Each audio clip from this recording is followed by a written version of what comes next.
All right, now you've probably heard of container homes. This is something being preferred because of its durability, sustainability, and its affordability. It has so many benefits, and that is why we're here on this episode of The Realtor. We're all the way in Kitengela, of course, and we want to find out why the shift from conventional homes to containers, So this episode is right for you if this is something that maybe you're interested in and you've been considering.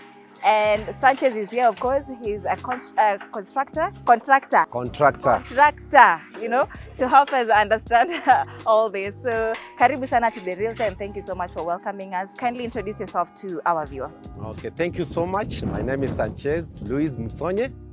I'm a professional interior designer and a contractor. I do construction, and we do container constructions. Our company is an all-round design company that does building and construction, but we are specialized in container design and container construction and container concepts. Yes. Just that? Container design is what you measure in, Sanchez? No, we don't measure in container design per se. We do the schematics and then the drawings, and then after doing the drawings, we do the construction and the construction of the container itself. Yes. And when somebody hears about container homes, sana what comes to mind is mabati. Is this mabati? No, okay, it's mabati, but our container is a more strong mabati.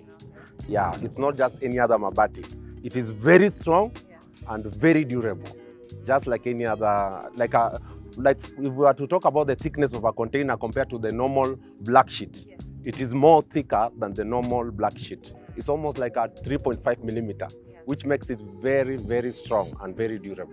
So for example, the heat that comes with mabati, the black sheet, does it also apply when it comes to containers as well? Yeah, it applies, but it all depends on the finishing. With containers, there are some things that we do, insulation that now reduces the heat. Like when you do like a container like this, we will have to do some insulation, and when we do the insulation, we use gypsum for the insulation finishing. We use fiberglass for insulation, and sometimes we use mortar. With some containers, when we want to insulate it from heat, we put wire mesh on the container and then put on it mortar. The mortar, normal mortar, cement and plaster. And then we get the insulation that you need.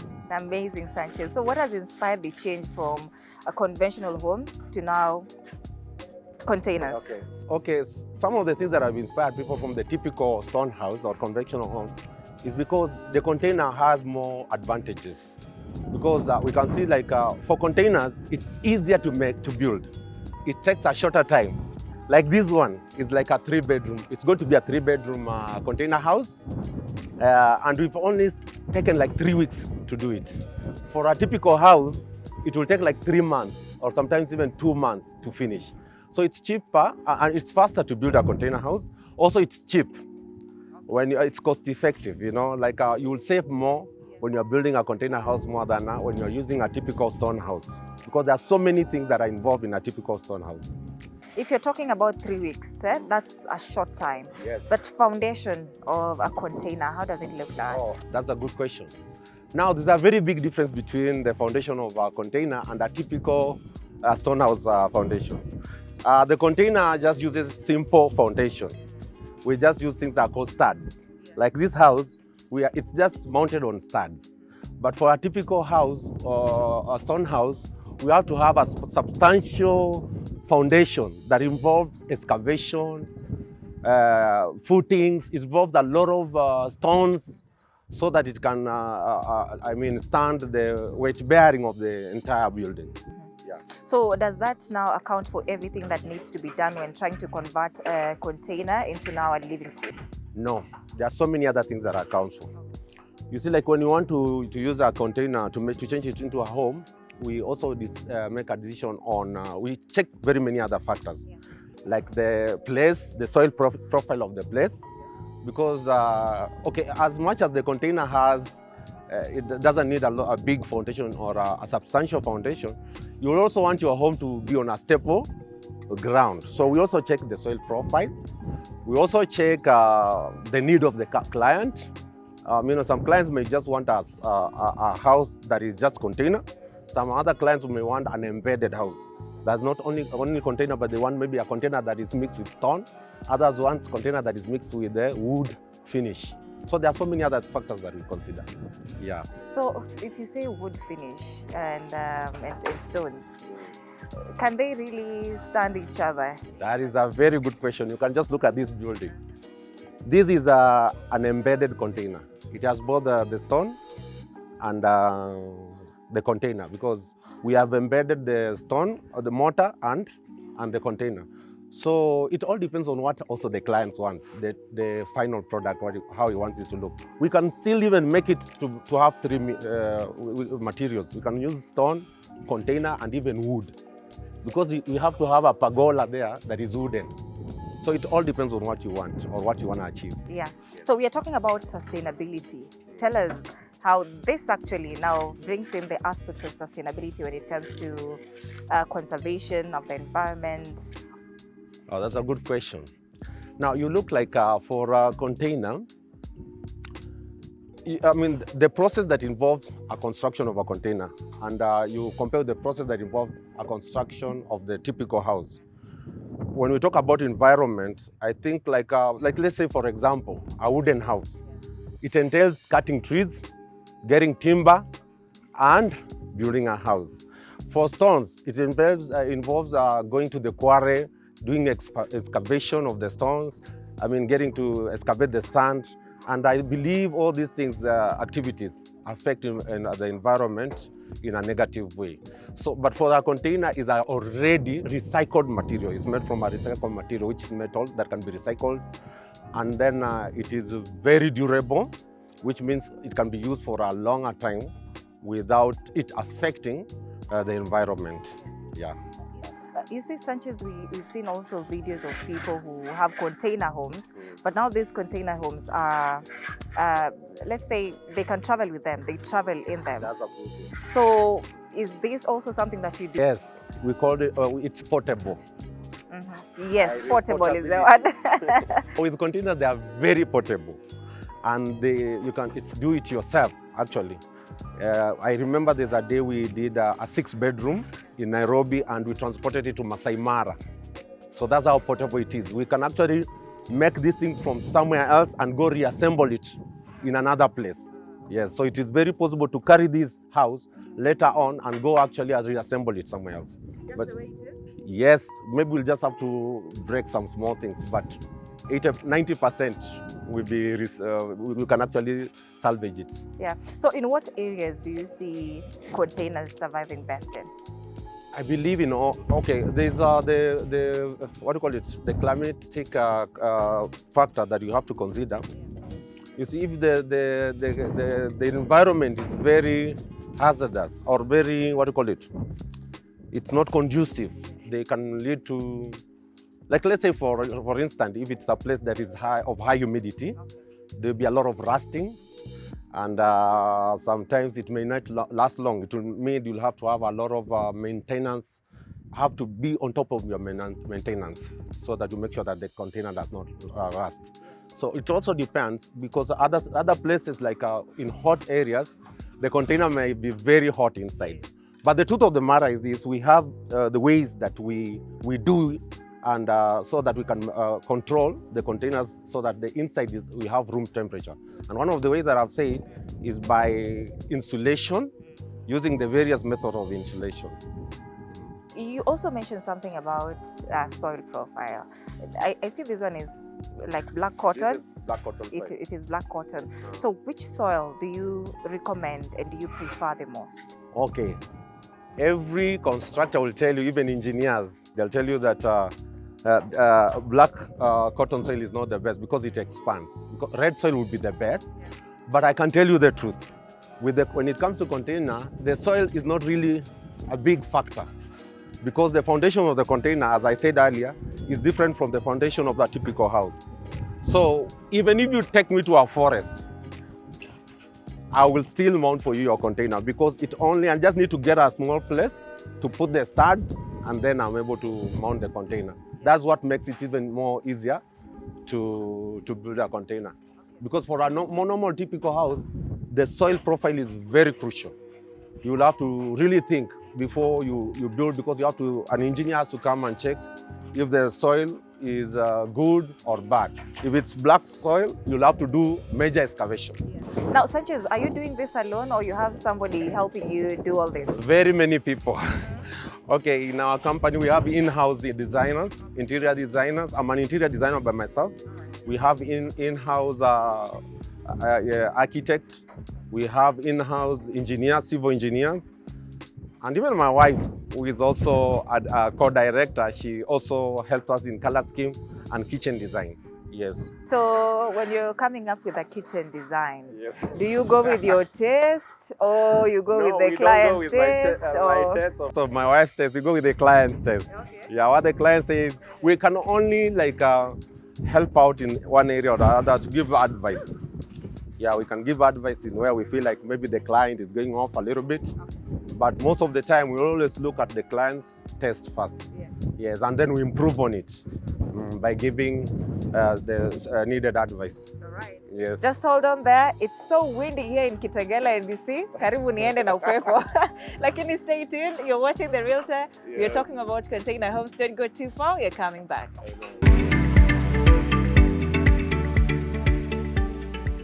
Welcome back. Thank you for staying with us. You are watching The Realtor and we're talking about container homes, why it's gaining momentum in this day and age. Before we went on that very short break, Sanchez, we were talking about interior, and you're telling us that you are a very big team here.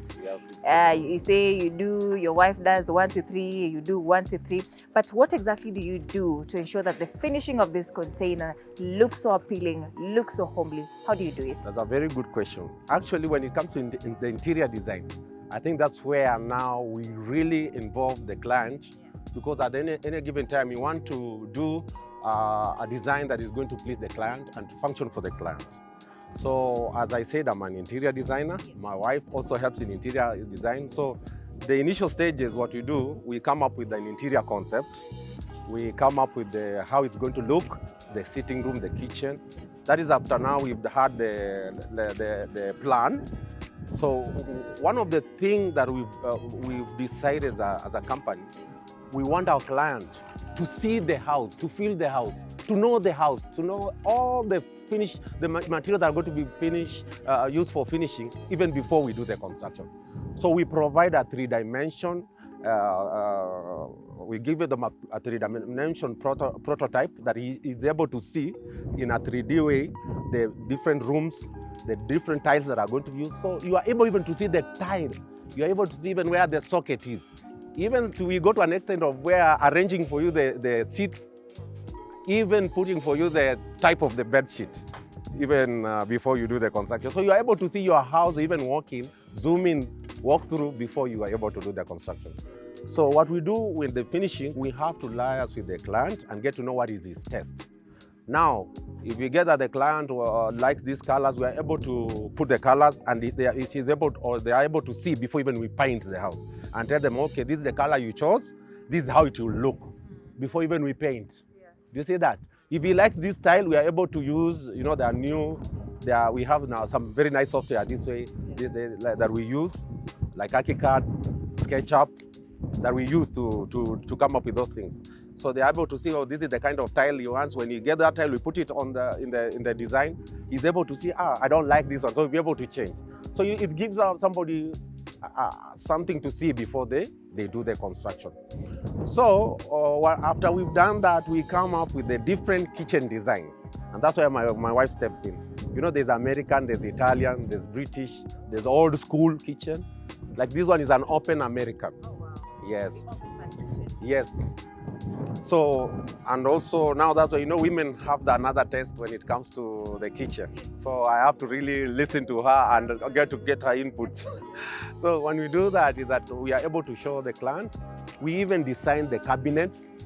We design everything from the cabinet, lighting. We choose even the lighting system that are going to be in the bedroom, the gypsum design.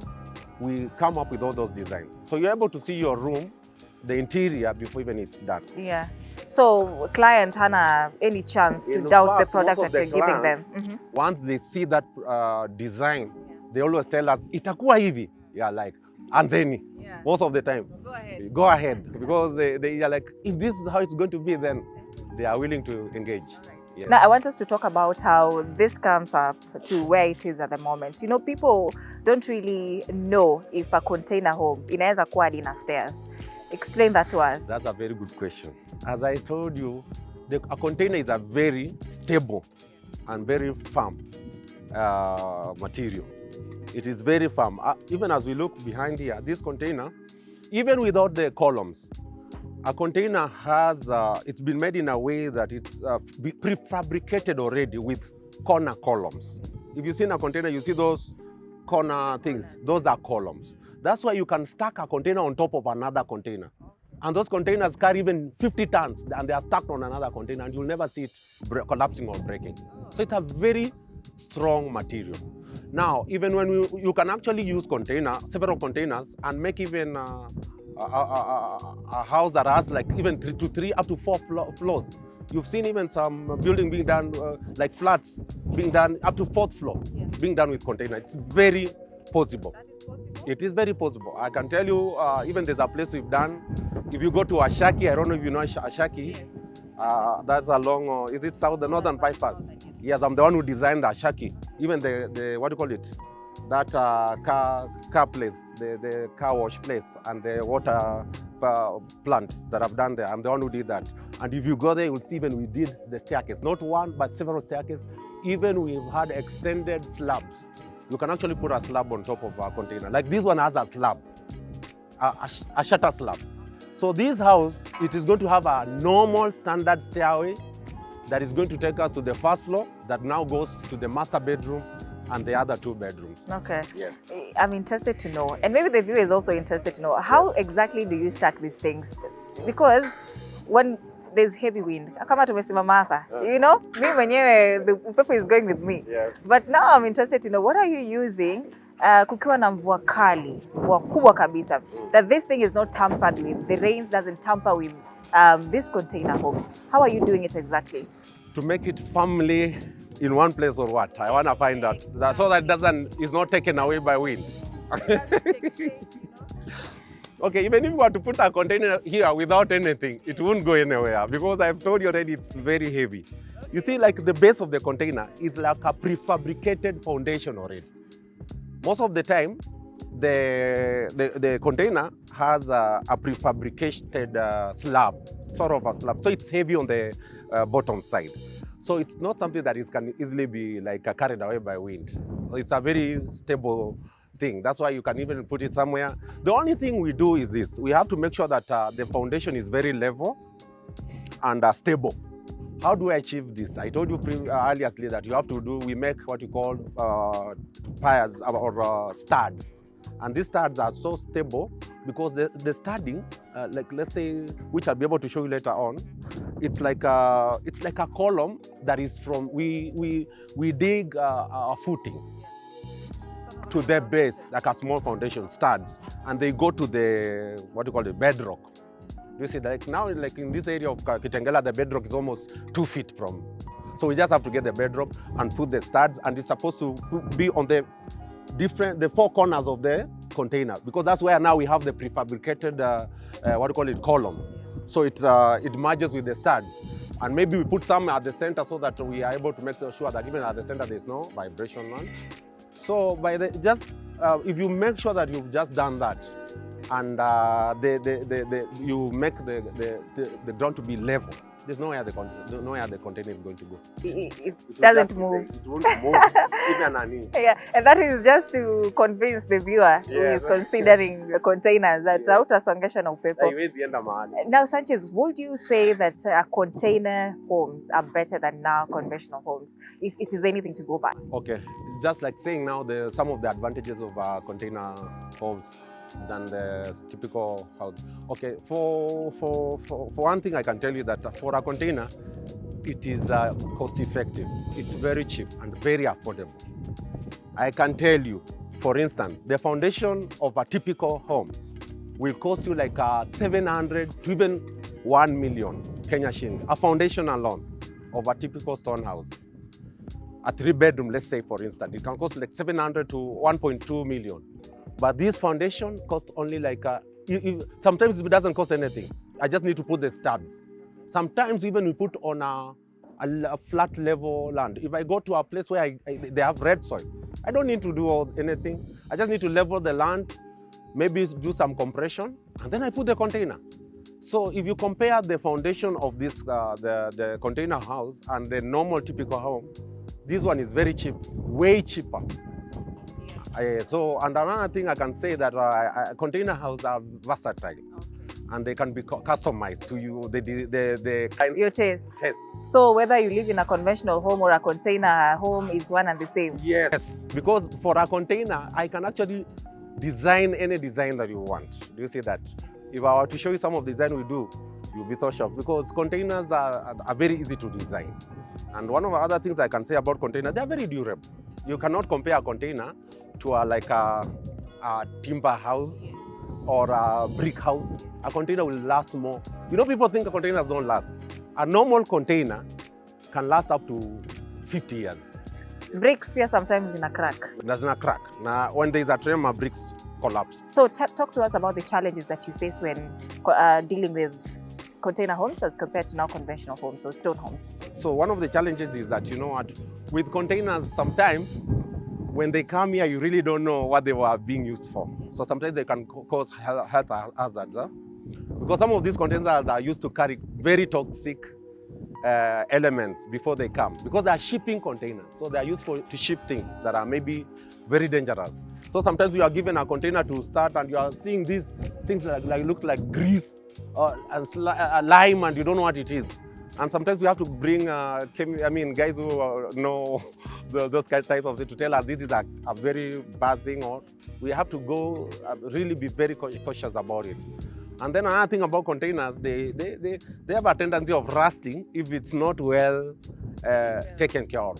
So that means they must be constantly be be taken care of by maybe checking the insulation at any time, servicing, constant servicing. So that's some of the things that I can say that are the cons and pros.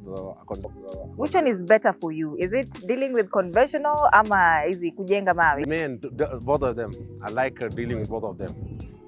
I have no problem. But you know, when it comes to like timelines, the container is the best because you are able to do it with the shortest time possible. Yeah, it's easier to come out to construct a container house than a conventional house. Amazing, Sanchez. Yes. So as we close, where can our viewer find you if they're considering now to venture into container homes? How can they reach you? Okay, we have our offices in Ashaki. You can come at Ashaki, first floor, and just ask for Engineer Sanchez. Or we can give you our contacts. We are on Facebook, we are on Twitter. You just go and search Dogskills Designs. It was supposed to be Godskills, but the person who's doing name search for us changed the name to Dogskills. So you just check Dogskills Designs, and my telephone numbers are 0727216880 or 07129852217. All right, thank you so much, Sanchez, for the great insights that you've given us on this particular episode. We have learned a lot. You've heard what Sanchez has said. It's affordable, it's durable, it's sustainable. That is container home. So if it's something you're considering, then hit him up. That's it for this week's episode of The Realtor. Thank you so much for watching. My name is Anne Odida, and we'll see you on the next episode.